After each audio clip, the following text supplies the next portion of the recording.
বড়ভাবে চালাচ্ছ আর এরকম আওয়াজে গাড়ি চালাচ্ছ, কেন চালাচ্ছ ভাই?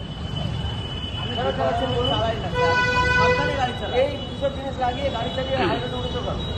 বলুন, এসব যখন স্যার আমি যখন গাড়িটা কিনি তখন এর সাথে এইটাই ছিল, এর সাথে এটাই ছিল।